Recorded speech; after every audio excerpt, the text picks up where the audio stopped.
4 of the 85 people who died in Las Vegas MGM Grand Hotel fire were Orange County residents. One was 34-year-old Christine McGoffey of Santa Ana, whose husband Dennis survived.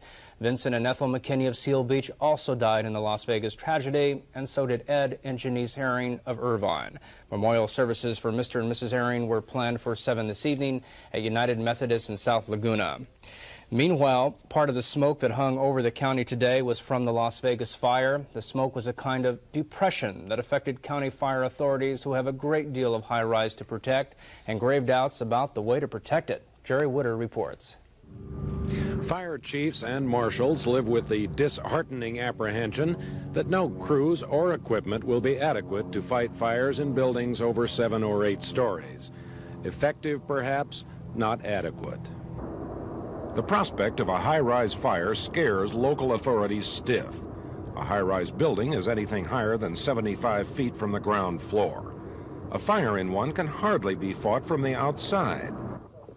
The highest ladder made is 100 feet and is of limited use either for rescue or hose work.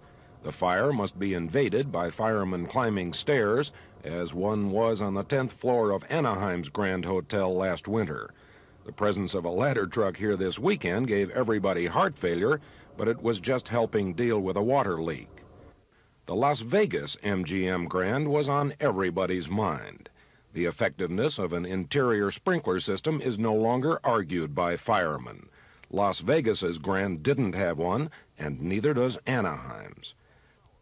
Neither do the 2 older Disneyland Hotel towers, whose building permits were issued before 1975, when the state began requiring sprinkler systems. The new Marriott in the Disneyland area will be sprinklered at a probable cost of $150 a room or 2 nights' rent. But the Quality Inn is not sprinklered, and it does qualify as high-rise. The Inn at the Park has no sprinkler system, but it does have adequate stairways. They have been found the safest way for people to get out, and the only way firefighters now go in. Elevators conk out at the beginning of almost any high-rise fire, and it is probably a lucky thing.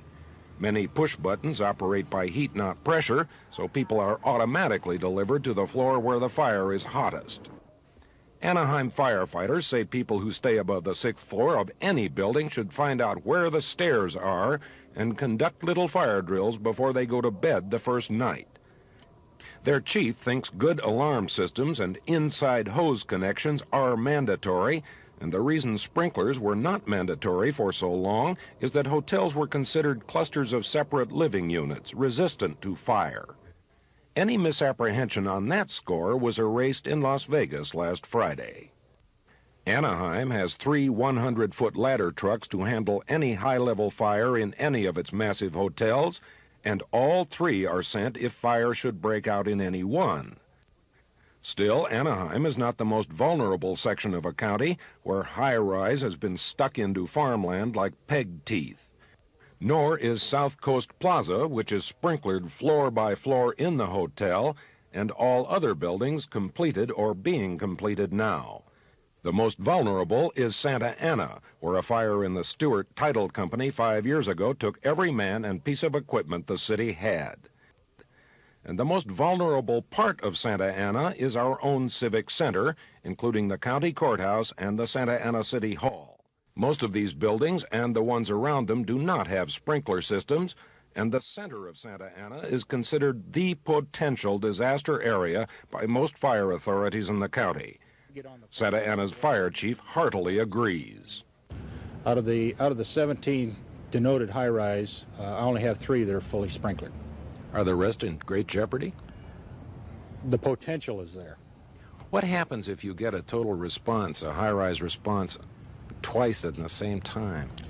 Well, we have to automatically go to a mutual aid concept, even with one working high-rise fire. That means somebody better help? Right. That would be, we would put the call out to the county and the surrounding cities to bring equipment in, which is a time factor.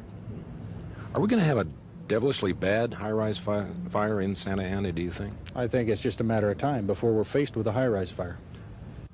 Chief Reimer would not sleep at all if the county did not have an effective mutual aid system.